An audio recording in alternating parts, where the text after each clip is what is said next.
Gaming isn't fun anymore. You might have heard it, or said it yourself. Thousands of people on the internet seem to agree, and judging by my empty online friends list, they must be thinking the same thing. Is it true though? Did this amazing hobby we all held so dear to our heart suddenly become dull and uninteresting? Should we all be throwing our consoles and PCs in the trash? Or could there be something deeper, more sinister at play? Let's take a look at some of the arguments that are often brought up and see whether the gaming is dead crowd might actually be onto something here. Did we all just outgrow gaming? Does the act of locking yourself in your room and picking up a controller just not hit the same when you are older? As a kid, we definitely had way fewer responsibilities and everything felt new. We could get totally immersed in a world and explore things we'd never seen before, without constantly hearing a voice in the back of our mind telling us about all the stuff we still needed to do in the real world before we were finally allowed to fully relax. Also, the older we get, the more games we've played, the more we've seen certain concepts and game mechanics, so the feeling of novelty might have been lost on us a little bit. Not even mentioning the fact that the friends we used to play with grew up and have their own responsibilities now, which can make it harder to plan a gaming session together. These aren't crazy arguments at all, but a lot can also be said against them. There are more than enough games that target an older audience, and the fact that we grew up should make us better at understanding the stories, concepts and mechanics of games, which could in turn make us appreciate the medium more. On top of that, it's easier than ever to find people online with similar interests, with whom we could play games together, if we really wished. Is it the games then? Are modern games just worse than older games? This argument is defendable as well. When gaming just started to emerge as a medium, it evolved really quickly. Developers were daring to take risks. We constantly saw new, original ideas, and graphics quickly got better. Nowadays, the opposite seems to be true. Developers are taking fewer risks. Instead of new releases, we're getting more and more sequels, remakes, copycat live service games and lackluster open worlds. On top of that, we're seeing more and more games release that aren't even fully finished yet. Little content, loads of glitches, or games that are basically non-functional. Finally, we also have games that are just straight up bad. Yes, looking at you there. Despite all of these problems, I believe this point can be critiqued as well. There are more possibilities than ever in the video game industry. More money, better technique, more know-how, and I believe we're seeing this back in the quality of the games. We're getting games like Elden Ring, Baldur's Gate, God of War and Tears of the Kingdom on a yearly basis. And if AAA titles aren't your cup of tea, there's also a huge amount of fantastic indie games out there. We should also be wary of the blinding power that nostalgia has over us, and refrain from acting like every old game was a masterpiece. Believe me, there were definitely stinkers back then as well. And even if you really prefer older games, which is very respectable, there's probably still so many of them that you haven't even played yet. Could the problem be that most of us are playing the wrong games then? Some people definitely are. My friends, for instance. When they say gaming is dead, they usually point to the same two games, FIFA and Call of Duty, because these are the only two games they used to buy every year and spend most of their time playing. Don't get me wrong, these games did get way worse. Bugs and glitches, microtransactions galore, and repetitive content to name just a few problems. These games don't define gaming though. They're a big part of it, sure. But only because people keep buying them every year. And for what reason?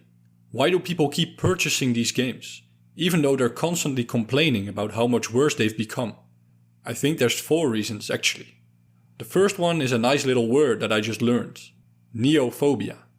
That means that these people have a fear of something we humans need to enrich our lives, to keep us happy and fulfilled, to fend off the mundanity and repetitiveness of the daily grind. Novelty. These people are afraid to try something new and would rather stick to the familiar. They prefer the certainty of mediocrity over the chance of something better. They'd rather open another pack in Ultimate Team or play one more instantly forgettable match of domination than experience something truly memorable. Games like FIFA and Call of Duty smartly play into this fear of novelty by making sure that people never even have to play anything else. That brings us to reason number 2, the chorification of games. I actually came up with this term myself, but quickly found out that I wasn't the first person to ever use it. To borrow the words of Matt Leacock, a board game critic, quote, "Surely much has been said about the gamification of the boring parts of life, the chores, but we've come up with the truly brilliant inverse of that, the chorification of games." End quote. He was talking about legacy tabletop games, but this phenomenon applies to video games as well. While gamification turns chores into fun, chorification turns games into a boring grind. It makes players feel compelled to perform mundane, repetitive actions by offering an artificial sense of progress. What started with daily quests in MMOs slowly seeped into other multiplayer games as well. Even keeping up with all the chores in one game can quickly start to feel like an unpaid part-time job. And for what? Why do people let their games control them? Isn't this supposed to be something we do for fun? Are these people really having a good time? Or are they just doing something? Because we're all doing stuff, but it doesn't necessarily mean that it's good stuff. Now let's imagine someone who does somehow manage to overcome their fear of the unknown, break free from the shackles of chorification, and finally decides that they want to try something new. Are they out of the woods yet? Nope. Unfortunately, a third problem reveals itself: analysis paralysis. The sheer number of choices available quickly becomes overwhelming. Just look at the amount of games that release each month. How can one ever know which one they would most enjoy? If I can never play all of them, I might as well play none, becomes a common reflex. There's always other people playing those games, whose content you can consume, so you don't have to go through the hassle of playing them yourself, right? That brings me to the fourth reason. Are these people ever really even playing games? Are they ever truly engaged? In our era of media abundance, it's harder and harder to not fall victim to the ever-lurking beast that is media overconsumption. The comparison with food is quickly made. The more available food has become, especially calorie-dense food, the more we've started to eat and the more overweight we've become. Overconsumption of media doesn't lead to obesity, but it does lead to something else. Overstimulation. I think we've all felt it before, like your brain is completely filled with information. Maybe a slight headache, some brain fog. You just feel weird and nasty, and everything around you feels so empty and bland. Like nothing feels fun anymore. To make the comparison with food again, it's a lot easier to overconsume junk food than it is to overconsume fruits and vegetables. The same goes for media. Getting overstimulated by books and documentaries is gonna be harder than getting your brain rotted by TikTok videos and YouTube shorts. And that's exactly where the problem lies. We're constantly bombarding ourselves with media junk food. We're blasting media straight into our brains 24/7. Every moment of boredom we quickly fill with media consumption. Eating, YouTube video. Cooking or cleaning, podcast. Working out, music. On the toilet, TikTok or Instagram. It's become so bad that we even consume media while we're consuming other media. So-called media multitasking. That's why I'm asking whether people are really even playing games. Are they ever fully focused on what's in front of them? Or are they merely using a game to give them an excuse to listen to a podcast or watch a YouTube video on their second screen? That's why people keep returning to their mediocre comfort games, so they can stimulate their brain just enough to still be able to consume even more mediocre content. Because in their mind, slop plus slop equals fun, or something like that. This is gonna sound laughable, but truly getting engrossed in a video game has become a sophisticated activity. Something only available to those who have somehow parkoured their way around the brain rot swamp, clinging onto the necessary attention span to actually enjoy something that requires more than 5 minutes of undivided focus to get into. My source, I hear you ask. My source is me. I was the person who fell in love with gaming as a young boy, after receiving his cousin's old Game Boy, playing games like Earthworm Jim and Wario Land, who couldn't be happier when his parents got a GameCube, so he could play hours upon hours of Mario Sunshine, Smash Melee and Double Dash, who played dozens of great and very weird games on his PlayStation 2, who had a blast playing online with his friends on the 360, but who eventually started to lock himself away in his room to play 40 games of FIFA Ultimate Team every weekend, who became afraid to challenge his taste and try something new, who would rather watch a YouTube video of someone else playing a game while doing another mindless daily challenge, who eventually decided to quit gaming altogether because he thought it wasn't fun anymore. But I was wrong. And it wasn't until I decided to give gaming one more chance that I started to realize this. A few years ago, I picked up an Xbox Series S on sale and stacked up on a few years of Game Pass while it was still cheap. Even though the concept of a subscription-based model for gaming is far from perfect, it gave me a chance to circumvent my neophobia and try some of the great single-player games that I'd been too afraid to try all those years, without immediately having to commit to one. When I searched Reddit for Game Pass recommendation, someone pointed out Outer Wilds, a game that was leaving the catalog soon. I can't thank that Reddit post enough, because Outer Wilds managed to change my perspective on video games forever. It only took me a few minutes to realize that this game was unique and required my full attention. No watching YouTube videos, no listening to podcasts, just me and the game. This was hard at first, but I decided to embrace the discomfort. I slowly got into it and started to feel like my young self again, the person who fell in love with gaming all those years ago. The way in which you are thrown into a world without further instruction. The feeling of curiosity and fulfillment when you discover something new and slowly start to unravel a mystery. The way in which a story gets told that you'll remember for the rest of your life. Not even speaking about the movement, the physics, and the music. Man, the music. Outer Wilds showed me that gaming can be so much more than something you do to numb yourself or turn your brain off.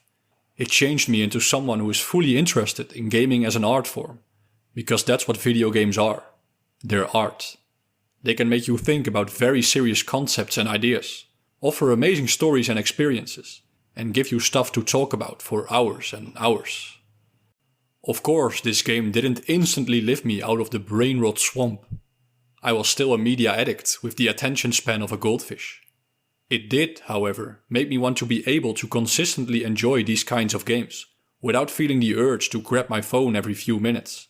To be able to function during the day, without having to inject a dose of digital drugs straight into my veins, every time I feel just the slightest bit of discomfort. It may sound crazy, but to fully enjoy games again, I needed discipline. I needed to change my habits. Consume less and be more critical of what I consumed. Use the moments that I'd usually fill with media consumption for things that are less stimulating but feel better in the long term, like doing meaningful work, finding a creative outlet, practicing a skill, exercising, building relationships, and sometimes just letting my thoughts wander, in silence, without music or a podcast beaming directly into my brain. Slowly but steadily, I saw my suspicion being confirmed. It wasn't the games. It was me. This all sounds like self-improvement for gamers. And that's exactly what it is. I don't identify with the big modern self-improvement types like Andrew Tate and Jordan Peterson. In fact, I find myself totally on the other side of the political spectrum. What people on my side often get wrong, though, is that self-improvement is actually a good thing. The problem is that the people who preach self-improvement often come to what I believe to be the wrong conclusions. They'll tell you that the fact that you're too fat, lonely, or overstimulated is fully an individual problem, or the fault of feminism, woke, or immigrants. What we have to understand, though, is that these things are mainly societal, systemic problems. I fully believe they are symptoms of the political and economic system that we live in. A system in which everything is about making as much profit as possible. A motive that causes corporations to not do what's best for society and the people that live in it, but to do what's best for maximizing financial gain. They push you towards endless consumption by making products that break after a certain amount of time, by producing addictive substances, by fighting for your attention with evil algorithms. We live in a system that has made consumption an identity, a religion. It stops people from discovering their true self, makes them lose their sense of community, and lets them work jobs that don't bring any fulfillment, all in the name of the highest goal, ever-expanding profit, because the system can't exist without infinite growth. Taking all of this into consideration, It's not all that strange that we're seeing a big rise of so-called content slop these days. From live service cash grabs to another new Marvel movie to series that are literally meant to be watched on a second screen. If the end goal of making art isn't actually making good art, but making as much money as possible, it's not crazy to say that this is going to affect the quality of the art in question. Making your way through the giant obstacle course that the system has built for you is not going to be easy. In fact, it's going to be like fighting that Dark Souls boss that gives you nightmares till this day. But that doesn't mean you shouldn't try.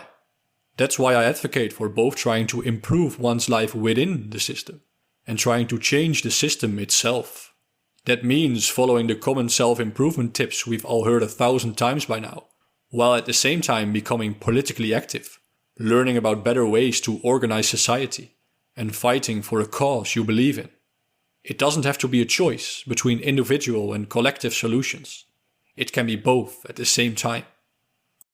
We can stay stuck in the cycle of mindless consumption and passive obedience, sink further and further into the brain rot swamp until we have fully lost our identity and soul. Or we can turn off the constant input, embrace the discomfort, start thinking critically and become active. Because if there's one thing that Outer Wilds taught me, it's that we only have a limited amount of time here on Earth before it's all over.